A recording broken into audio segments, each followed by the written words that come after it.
Shalom. Ya, malam hari ini saya ingin sharing satu tema yaitu karunia Roh Kudus. Saudara, kita masih dalam rangkaian pencurahan Roh Kudus, kita masih dalam suasana memperingati hari Pentakosta, hari ke-50 setelah Tuhan Yesus terangkat ke surga. Kita tahu bahwa peristiwa Pentakosta terjadi melawat murid-murid Tuhan Yesus di atas loteng tembok Yerusalem, dan semua ini kemudian berlanjut, saudara. Sejak hari itu Roh Kudus tetap bekerja sampai hari ini. Bagi gereja Tuhan, bagi setiap jemaat Tuhan, bagi setiap pribadi, bagi setiap orang yang percaya kepada Yesus Kristus Tuhan.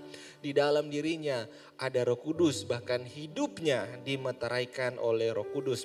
Saudara, tapi tidak hanya sampai di situ. Saya percaya Roh Kudus terus berkarya dalam diri seseorang. Sehingga kalau kita melihat fase orang Kristen itu atau orang yang percaya Yesus itu dimulai ketika dia menerima Yesus Tuhan sebagai juru selamat. Kemudian dia mulai tertanam dalam satu gereja, dalam satu komunitas. Kemudian di dalam gereja tersebut dia bisa bertumbuh, kemudian dapat menghasilkan buah-buah untuk hormat kemuliaan nama Tuhan. Dan setiap kita yang percaya kepada Yesus Kristus Tuhan itu dikaruniakan karunia Roh Kudus. Yang percaya katakan amin. Nah, mari kita lihat bersama di dalam 1 Petrus pasal yang keempat ayat 10 dan 11. 1 Petrus pasal yang keempat ayat 10 dan 11. Saya bacakan, saudara dapat menyimaknya. Layanilah seorang akan yang lain sesuai dengan karunia yang telah diperoleh tiap-tiap orang sebagai pengurus yang baik dari kasih karunia Allah.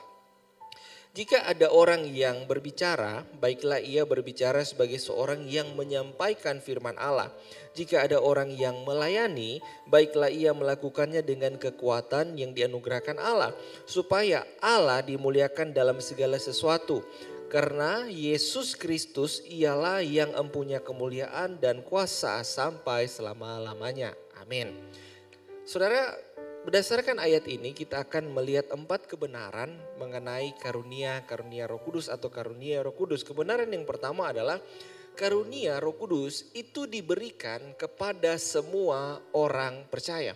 Bahwa karunia Roh Kudus itu diberikan kepada semua orang percaya. Percaya kepada Yesus Kristus Tuhan, sejak hari itu Roh Kudus akan ada dalam kehidupan kita. Dan sejak hari itu Roh Kudus akan bergerak dalam kehidupan kita. Dan dia akan memberikan karunia kepada kita. Nah, saudara, setiap kita orang percaya pasti punya Roh Kudus. Dan setiap kita orang percaya pasti punya namanya karunia Roh Kudus. Dalam 1 Petrus 4 ayat 10 tadi dikatakan, layanilah seorang akan yang lain sesuai dengan karunia yang telah diperoleh tiap-tiap orang sebagai pengurus yang baik dalam kasih karunia Allah. Saudara, garis bawahi kata tiap-tiap orang. Jadi tiap-tiap orang yang percaya kepada Yesus pasti dia punya karunia Roh Kudus. Paling tidak satu saja ada. Ada orang yang lebih dari satu. Sebentar kita akan breakdown karunia-karunia apa itu.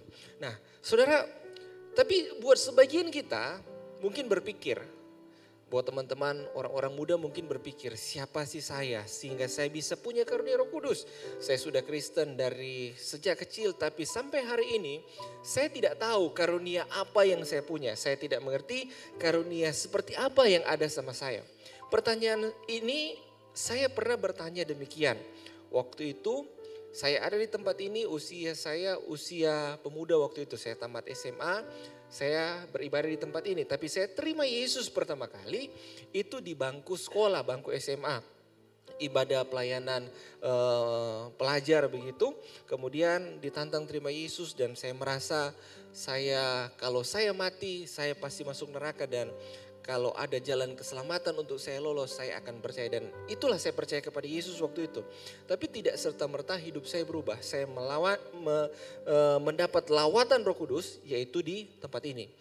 Awalnya saya beribadah biasa, berjemaat biasa. Kemudian lama-lama hati saya mulai rindu rindu akan hadirat Tuhan, rindu untuk masuk gereja. Saya merasa ada yang kurang kalau saya tidak ke gereja. Saya merasa ada yang kurang kalau saya tidak baca Alkitab. Saya merasa ada yang kurang kalau saya tidak memuji menyembah Tuhan. Jadi rasa kasih cinta akan Tuhan semakin besar, semakin besar. Saya sampai pada satu titik saya ingin berguna atau berfungsi untuk melayani Tuhan. Kemudian saya mulai bertanya, kalau saya mau melayani kira-kira bagaimana caranya? Apa yang ada sama saya untuk saya bisa lakukan untuk melayani Tuhan? Waktu itu kita di tempat ini ada yang namanya tes karunia. Jadi kita pengurus-pengurus youth waktu itu yang aktif di youth dikumpulkan, dikasih satu form, dites karunianya apa. Ada berapa kuesioner, ada berapa pertanyaan. Kemudian kakak pembina waktu itu mengarahkan. Saya waktu itu saya belum tahu karunianya apa, karena waktu itu ditanya bisa nyanyi, saya bilang tidak bisa. Main musik tidak bisa. Terus bisanya apa? Saya bilang saya cuma mau suka melayani. Akhirnya saya dikasih pelayanan jadi pengurus youth, kemudian pelayanan jadi soundman, tapi tidak pegang soundman-nya saudara, tidak pegang mixernya, tidak otak-atik begitu. Yang pertama saya lakukan adalah gulung-gulung kabel, pastikan mimbar ini bersih dan kabelnya tergulung rapi. Kemudian baru belajar diajar jadi soundman saudara. Nah ketika itu saudara, saya sudah sekolah teologi waktu itu. Sekolah teologi saya ambil diploma waktu itu bersama dengan S1 Hukum. Dan satu kali leadernya saya Kak Sewang waktu itu kasih kepercayaan untuk bawa firman di fokus. Fokus ini fokus umum saudara. Dulu fokus itu kita belum pecah, masih umum. Jadi saya masuk di fokus umum. Jadi yang paling tua di situ almarhum Opa Liwando, saudara opanya Otniel. Kemudian ada Ko Edi sekeluarga, Ko John Timula, Kak Sewang saya. Dan saya dikasih khotbah saudara. Khotbahnya ada bahan, kemudian saya tambah, saya catat. Catatan saya hampir 3 halaman. Tapi khotbah saya tidak sampai 3 menit. Saya keringat dingin, saya tidak tahu mau ngomong apa waktu itu. Tapi waktu itu Kak Sewang, Opa James Liwando itu juga kuatkan, bilang kamu Tuhan pasti akan pakai jadi pengkhotbah. Saya terus kembangkan, saya terus belajar dan sampai hari ini saya bisa khotbah. Saya berpikir begini bahwa karunia yang Tuhan berikan itu akan berproses, berkembang. Dari ketika engkau percaya kepada Yesus Kristus Tuhan, kemudian kerinduan kasih mula-mula kepada pribadi Yesus, kemudian rasa ingin saya mau melakukan sesuatu untuk Tuhan. Nah tapi sering kali yang jadi penghalang buat kita, buat orang-orang muda, mungkin kita merasa kita tidak layak. Kita merasa kita tidak pantas, kita merasa kecil hati, kita minder dengan keadaan latar belakang yang ada sama kita. Mungkin kita lahir dari keluarga yang biasa-biasa, atau mungkin bahkan keluarga kita keluarga yang broken home, atau mungkin kita berpikir kita punya keadaan fisik mungkin yang tidak glowing sampai membuat kita merasa malu. Tapi buat saya begini, bahwa setiap kita yang dipanggil untuk menjadi percaya kepada Yesus Kristus Tuhan, Tuhan bisa pakai dengan cara yang luar biasa. Pertanyaannya, kita mau enggak Tuhan pakai jadi alatnya? Pertanyaannya, mau enggak kita punya kerinduan untuk berbuat sesuatu untuk hormat bagi kemuliaan nama Tuhan? Malam ini saya lihat banyak teman-teman orang-orang muda. Kalau mungkin malam hari ini engkau datang pikir begini. Ketika lihat pujian penyembahan atau lihat teman-teman yang main musik, atau mungkin kau berpikir lihat pengkhotbah di YouTube, kemudian ada dalam hatimu begini, satu saat saya akan melayani di mimbar. Satu saat saya akan keliling Indonesia memberitakan firman. Tidak apa-apa, tetap kobarkan itu, tetap kerjakan itu. Dan mulailah sesuatu dari hal-hal yang kecil, hal-hal yang sederhana. Tertanam dalam sebuah gereja, aktif dalam sebuah komunitas. Tertanam dalam sebuah komunitas yang punya mentor rohani. Saya percaya itu akan berproses.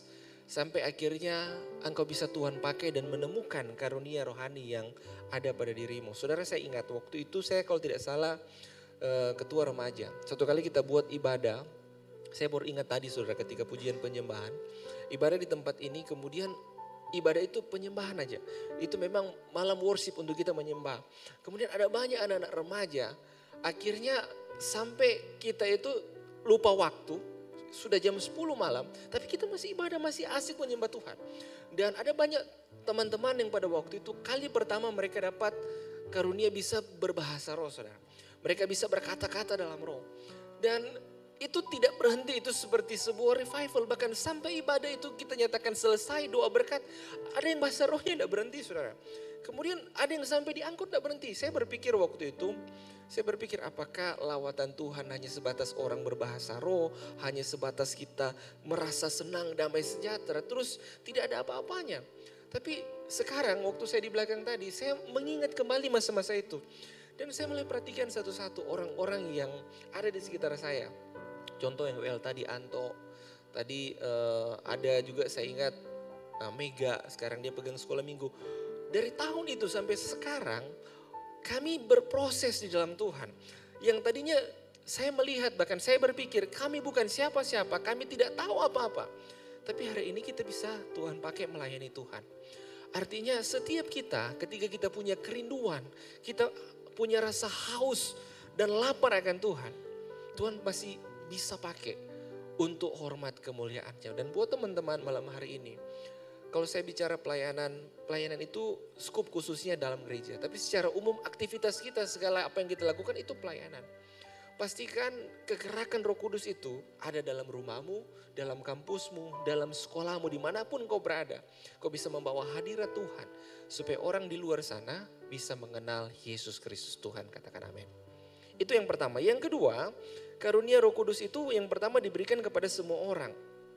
Yang kedua, karunia Roh Kudus itu bertujuan untuk memuliakan Tuhan dan memberkati sesama. Karunia Roh Kudus itu tujuannya untuk memuliakan Tuhan dan memberkati sesama. Dikatakan begini, supaya Allah dipermuliakan dalam segala sesuatu. Karena Yesus Kristus ialah yang mempunyai kemuliaan dan kuasa sampai selama-lamanya. Artinya segala bentuk pelayanan, segala bentuk karunia yang ada pada kita, tujuannya itu untuk membawa hormat kemuliaan bagi nama Tuhan. Dan juga selain itu untuk menjadi dampak, jadi berkat. Supaya orang-orang di circle saudara diberkati, dikuatkan oleh karunia yang saudara punya. Nah, kita harus berkaca dari kehidupan Tuhan Yesus. Dalam Markus 10 ayat 45 bilang begini, karena anak manusia juga datang bukan untuk dilayani, melainkan untuk melayani dan untuk memberikan nyawanya menjadi tebusan bagi banyak orang. Nah, saudara, kenapa kita harus melayani Tuhan? Karena Tuhan Yesus sudah memberikan kita sebuah keteladanan bahwa dia datang di dunia, dia datang untuk melayani. Kalau saudara baca kisah-kisah Tuhan Yesus, ada banyak orang yang mendapat berkat dari pelayanannya. Ada banyak orang yang disembuhkan, yang ditolong, yang mengalami mujizat lewat pelayanan Kristus sampai puncaknya. Karya penebusan Kristus di atas kayu salib membawa dampak bagi seluruh dunia. Bahkan sampai hari ini kita yang percaya kepada Yesus Kristus Tuhan, kita diselamatkan. Nah, saudara, karunia yang Tuhan kasih itu untuk hormat kemuliaan nama Tuhan, bukan untuk cari hidup, cari kepopuleran, ingin tenar. Saudara, mimbar itu tempat yang kudus, tempat untuk kita, sarana kita melayani Tuhan, bukan untuk tampil atau gagah-gagahan. Kalau kita mau breakdown mana pekerjaan, mana pelayanan, lihat saja motivasinya atau tujuannya. Kalau kita kerja untuk nafkah, untuk upah, itu pekerjaan. Tapi kalau kita melakukan sesuatunya untuk hormat kemuliaan nama Tuhan, ada visi ilahi di sana, itu pelayanan. Nah, pertanyaan saya, kerja kita pelayanan bukan? Pelayanan bukan? Bukan, karena dapat nafkah. Oke, kita memang butuh hidup, butuh nafkah. Tapi pekerjaanmu harus punya nilai ilahi. Harus punya visi ilahi dalamnya, bahwa saya bekerja bukan semata-mata untuk upah atau gaji. Tapi pekerjaan yang Tuhan percayakan adalah sarana saya untuk melayani Tuhan. Supaya Tuhan dimuliakan lewat pekerjaan saya. Contoh seorang dokter. Saya pernah mengajar di mahasiswa kedokteran di Untat. Satu kali saya tanya begini, someday, satu saat kalian sudah diberkati jadi dokter, sudah spesialis, sudah puncak karir kalian. Kemudian ada orang yang ada kondisi medis, dia harus diambil tindakan operasi. Tapi dia tidak punya uang. Kalian mau operasi enggak? Ada yang jawab bilang kita mau operasi. Tapi kita bentrok dengan kebijakan rumah sakit. Keahlian kita punya, tapi alat-alat rumah sakit punya. Jadi kalau rumah sakit bilang harus bayar, ya minta maaf harus bayar. Nah saudara, dokter itu kegiatannya pelayanan. Guru pelayanan, pengacara pelayanan, karyawan pelayanan. Bukan hanya semata-mata upah, tapi ada nilai ilahi di situ supaya Tuhan dimuliakan. Dan orang-orang yang ada di sekitar saudara diberkati Tuhan. Saudara, Tuhan memberikan karunia bukan untuk kepentingan diri sendiri, melainkan untuk kepentingan bersama. 1 Korintus 12 ayat 7. Bahwa ada kepentingan orang lain di situ, ada kepentingan Tuhan di situ. Jadi kalau Tuhan kasih karunia hari ini, pastikan apapun yang ada di tanganmu itu sarana untuk kau melayani Tuhan. Apapun yang kau kerjakan itu sarana untuk melayani Tuhan. Pastikan lewat itu semua Tuhan dipermuliakan dan orang-orang di sekitarmu diberkati Tuhan. Yang ketiga saudara, karunia Roh Kudus itu dapat berupa perkataan dan tindakan. Nah ini kita akan breakdown ya. Jika ada orang yang berbicara, baiklah ia berbicara sebagai orang yang menyampaikan firman. Jika ada orang yang melayani, baiklah dia melakukannya dengan kekuatan yang dianugerahkan Allah.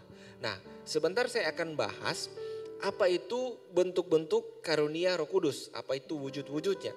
Tetapi kalau kita mau mengelompokkan karunia Roh Kudus itu ada dua paling tidak.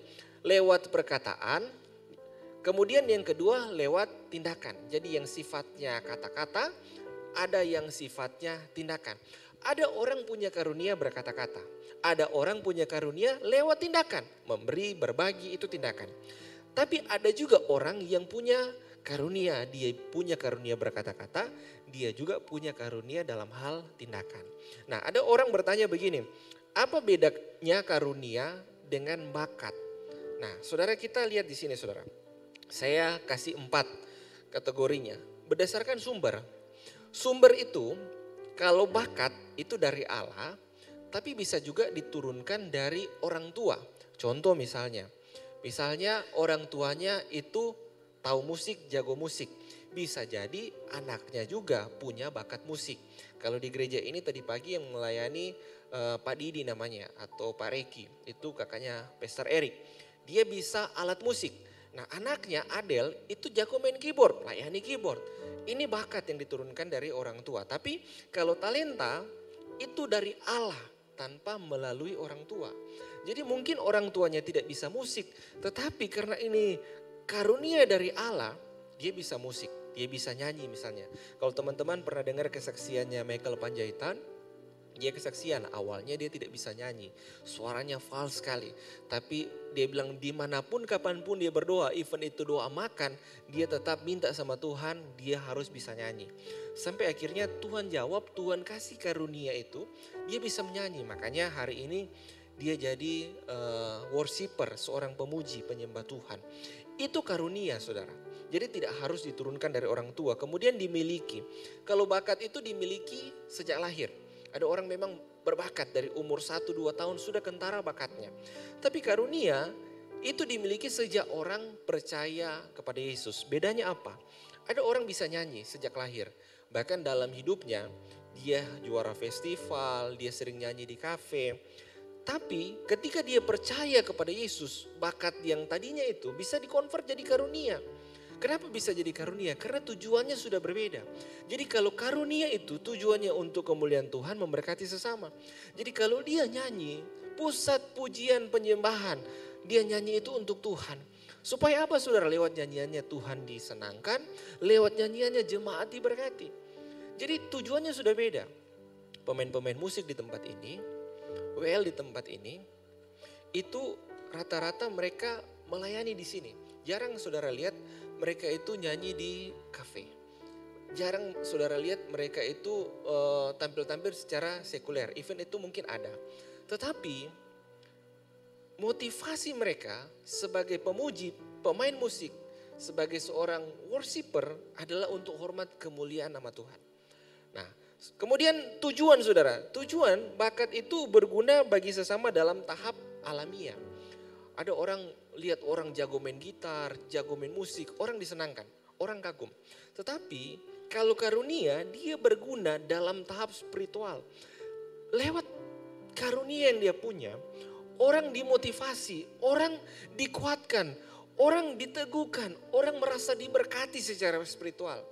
Nah saudara, itu dari segi tujuan. Kemudian proses. Kalau bakat itu dapat dikembangkan dan dapat dilatih. Kalau saudara tahu pemain bola Cristiano Ronaldo, tahu ya?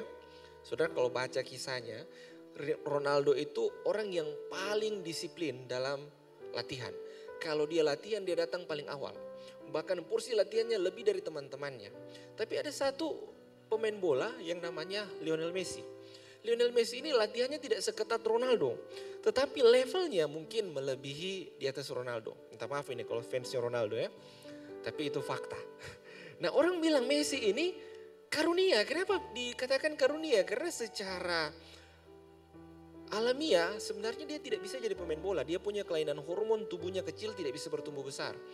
Tapi dia bisa main bola. Lewat permainan bolanya orang banyak termotivasi, banyak dikuatkan.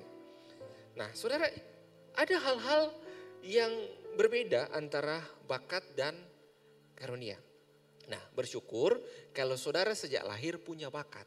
Tapi ketika engkau percaya kepada Yesus, pakai itu untuk melayani Tuhan. Tujuannya harus berbeda, motivasinya harus berbeda. Bukan lagi untuk kepentingan kita, tapi untuk kepentingan Tuhan. Nah sekarang kita bicara karunia-karunia Roh Kudusnya. Apa saja karunia-karunia Roh Kudus itu?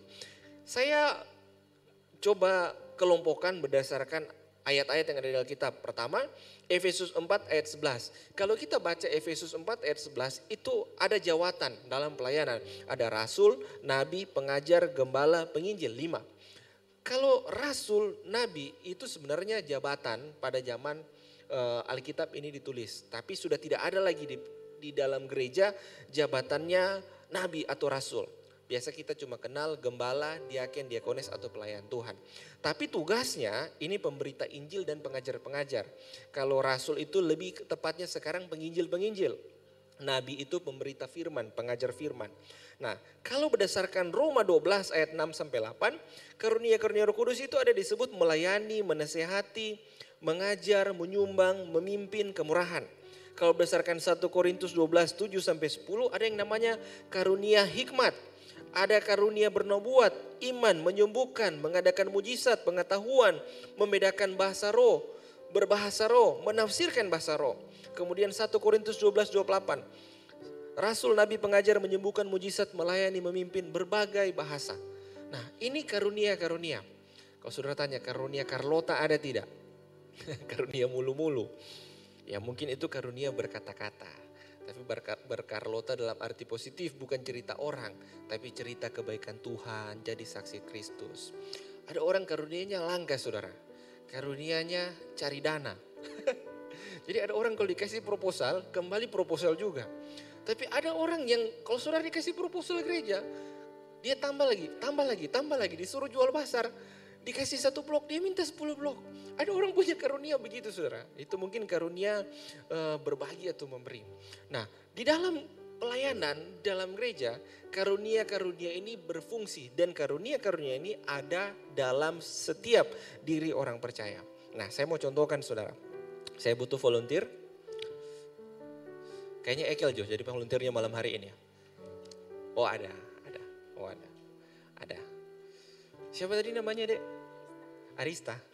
Krista. Ya, ini skenarionya kita lagi di rumah makan Padang. Ini anggaplah dia kalau lagi mau makan Padang kan bawa banyak makanan yang akan disajikan di meja toh. Nah ini skenarionya seperti ini. Kita akan lihat bagaimana fungsi-fungsi karunia. Coba Krista jalan. Anggaplah di sini ada rendang, ada ayam goreng, ayam bakar, telur balado dan enden dia jatuh. Tidak sengaja dia jatuh. Nah ada accident, ada sebuah kecelakaan. Dia jatuh. Orang yang punya karunia hikmat, pengetahuan, dia akan pakai karunia melihat peristiwa ini begini. Oh, ini Krista badannya terlalu kurus. Krista ya. Sehingga daya berat piring-piring makanan mempengaruhi gravitasi. Sehingga mengakibatkan gesekan dan terjadilah benturan. Kemudian terjatuh. Jadi orang punya hikmat itu, dia bisa lihat seluruh masalah dari awal sampai akhir. Kemudian ibarat benang yang kusut, dia bisa cari jalan keluarnya apa. Penyebab permasalahannya apa, kemudian solusinya apa. Jadi mungkin Krista ini harus berlatih supaya berotot, kemudian latihan. Makanya supaya piring-piringnya tidak jatuh. Itu mungkin orang yang punya karunia hikmat. Tapi orang yang punya karunia melayani, dia tidak banyak bicara. Dia cuma cukup langsung dia kumpul ini piring-piring. Dia bantu angkat. Kemudian dia bersihkan, dia pel lantainya. Kemudian dia hanya mengerjakan apa yang harusnya dia kerjakan. Itu orang punya karunia melayani. Kalau dari peristiwa tadi, mungkin ada orang yang punya karunia memimpin. Karena dilihat karyawannya ini mungkin satu agak sedikit alami eksiden. Dia panggil yang lain, kamu ambil sapu. Kamu ambil kain pel. Kamu ambil vacuum cleaner. Vacuum itu kaca-kaca yang pecah supaya tidak kena orang. Dia bisa mengorganize sebuah pekerjaan. Bagaimana memanage orang, bagaimana memanage hal-hal yang ada di sekitarnya. Itu karunia memimpin. Tapi ada orang yang punya karunia juga. Dia lihat, aduh kasihan ya kamu jatuh, gajinya berapa? Oh, berapa gajinya di sini? Gajinya cuma dibayar seikhlasnya katanya. Kemudian kasihan, dia tidak banyak omong, dia langsung kasih. Kasihan ini ya, kasih untuk jajan malam ini. Kamu bersihkan pulang istirahat. Dia punya karunia memberi. Dia peka akan keadaan orang lain kemudian diberi. Oke, thank you ya Krista. Menyesal tuh gak mau jadi volunteer tuh. Nah itu orang punya karunia. Karunia tujuannya apa? Dipakai untuk melayani sesama. Baik secara umum maupun secara khusus di gereja.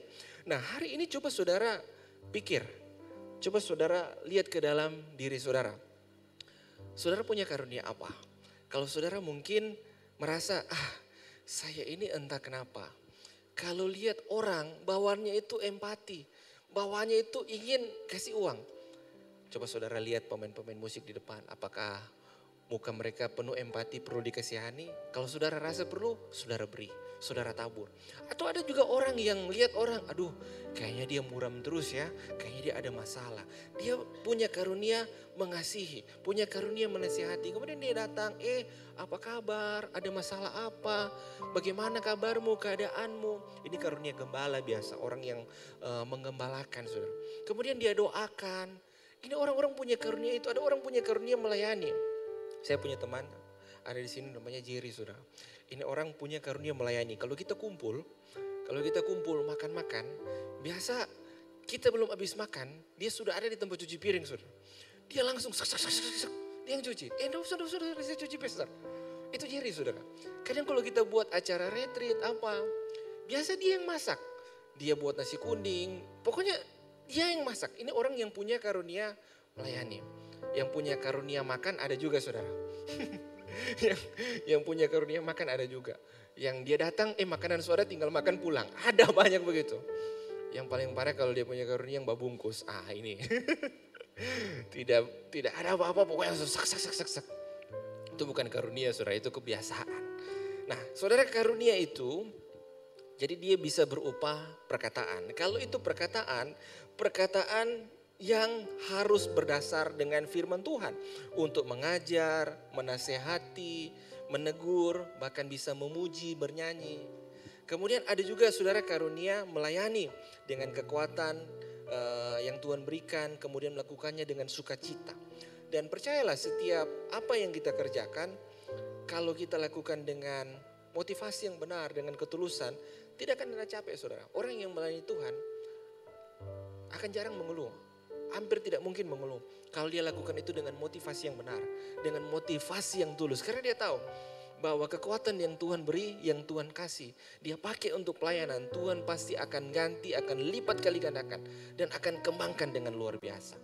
Jadi hal yang ketiga, melayani bisa berupa perkataan maupun tindakan. Yang terakhir, karunia Roh Kudus itu hanya titipan dan harus dipertanggungjawabkan. Jadi karunia Roh Kudus yang Tuhan kasih, Tuhan hanya titip. Bukan jadi hak milik kita. Hari ini saya bisa berkhotbah, itu Tuhan yang titipkan. Tuhan yang kasih. Satu saat kalau Tuhan mau ambil bisa saja. Jadi segala sesuatu yang kita punya, sarana untuk kita melayani, sarana karunia Roh Kudus yang ada pada kita, itu hanya titipan. Dan itu satu saat akan ada pertanggungan jawab yang harus kita kerjakan. Kalau kita baca ayat yang pertama tadi dikatakan begini. Sesuai dengan karunia yang telah diperoleh tiap-tiap orang sebagai pengurus yang baik dari kasih karunia Allah. Kata pengurus di situ punya arti oikonomos dalam bahasa artinya. Aslinya saudara, oikos itu artinya rumah, nomos itu mengatur. Jadi oikonomos itu artinya mengatur kehidupan rumah tangga atau mengatur hal-hal yang ada dalam rumah tangga atau mengurus milik Tuhan.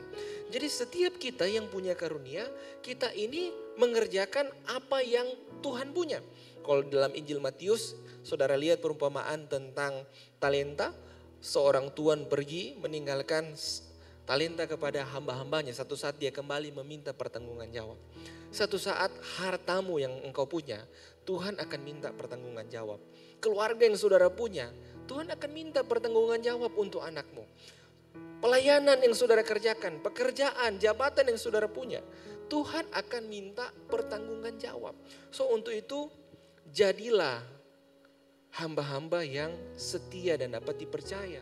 Melakukannya dengan ketulusan, supaya ketika Tuhan nanti datang, Dia menempati kita hamba yang setia dan memberikan kita upah. Saudara, ada seorang yang bernama George. Waktu dia muda, dia seorang resepsionis dari sebuah hotel kecil biasa. Satu kali ada pasangan suami istri yang bernama William. Kepala keluarganya, suaminya datang ke kota Kansas, Amerika, di mana Hotel George berada. Kemudian malam itu bulan Desember, salju sangat lebat, cuaca sangat dingin. Pasangan suami istri ini butuh kamar, tetapi di kota itu ada conference, tidak ada hotel yang punya kamar, termasuk hotelnya George bekerja ini. Kemudian masuklah pasangan ini tanya, ada kamar? Oh maaf Pak, kamarnya sudah full. Bahkan di hotel-hotel yang lain kamarnya sudah full. Kita ada acara di kota ini. Mohon maaf. Kemudian karena rasa empatinya, dia lihat pasangan suami istri ini keluar ke arah pintu keluar, sedangkan di luar masih hujan salju, cuaca sangat dingin. Dia panggil masuk, bilang, Pak, saya tidak punya kamar lagi untuk disewakan, tapi saya punya kamar sebagai resepsionis. Ada kamar saya untuk beristirahat di belakang meja resepsi ini.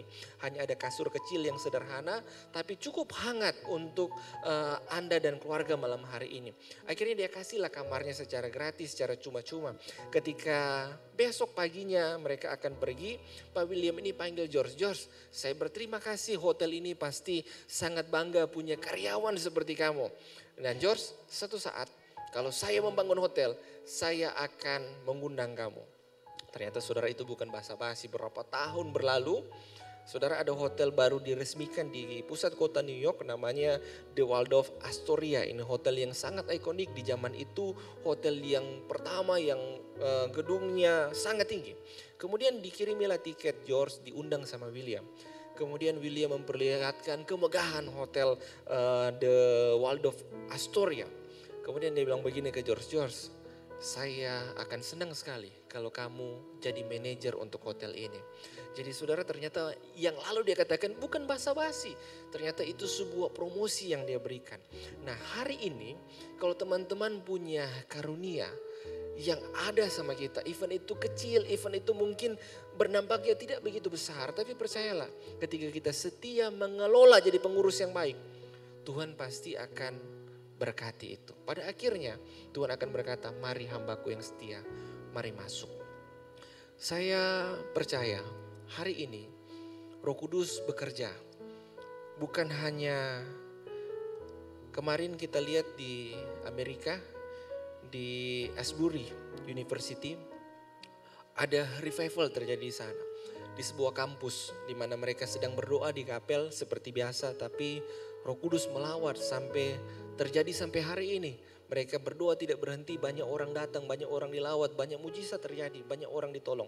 Dan yang menariknya, hal itu terjadi di tengah-tengah orang-orang muda. Saya percaya Roh Kudus di akhir zaman ini akan pakai generasi, akan pakai orang-orang muda untuk diperlengkapi dengan karunia-karunia. Ada banyak orang yang Tuhan pakai supaya lingkungannya diberkati, keluarganya diberkati. Dan saya berdoa orang-orang itu adalah saudara. Saudara, ayat terakhir Kisah Para Rasul pasal 2 ayat 17. Ini perkataan Petrus dalam khotbahnya. Dia mengutip perkataan kitab Yoel. Akan terjadi pada hari-hari terakhir, demikianlah firman Allah, bahwa aku akan mencurahkan rohku ke atas semua manusia. Maka anak-anakmu laki-laki dan perempuan akan bernubuat, dan turuna-turunamu akan mendapat penglihatan, dan orang-orangmu yang tua akan mendapat mimpi. Saudara, ini sedang terjadi. Coba bisa putarkan video terakhirnya. Di berbagai belahan dunia, Tuhan sedang banyak melawat gerejanya, banyak melawat umatnya, dan saya rindu terjadi di Indonesia, bahkan di Kota Palu, di tempat ini.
Oke, thank you.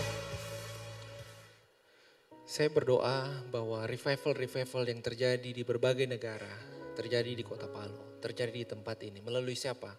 Melalui saudara, melalui kita semua. Ada amin. Hari ini Roh Kudus masih terus bekerja. Sampai hari ini bukan hanya peristiwa Pentakosta pertama. Hari ini ada gereja yang berdoa minta Pentakosta ketiga. Tapi buat saya, sepanjang sejarah gereja, Roh Kudus masih tetap bekerja. Bahkan sampai hari ini. Kalau saudara rindu mendapatkan karunia Roh Kudus, mulailah percaya kepada Yesus Kristus Tuhan. Hanya Yesus Kristus Tuhan satu-satunya jalan keselamatan. Dan sejak engkau percaya kepada Yesus, hidupmu pasti dipenuhi Roh Kudus. Dan apapun yang kau kerjakan untuk kemuliaan nama Tuhan, pasti Tuhan berkati. Ada amin.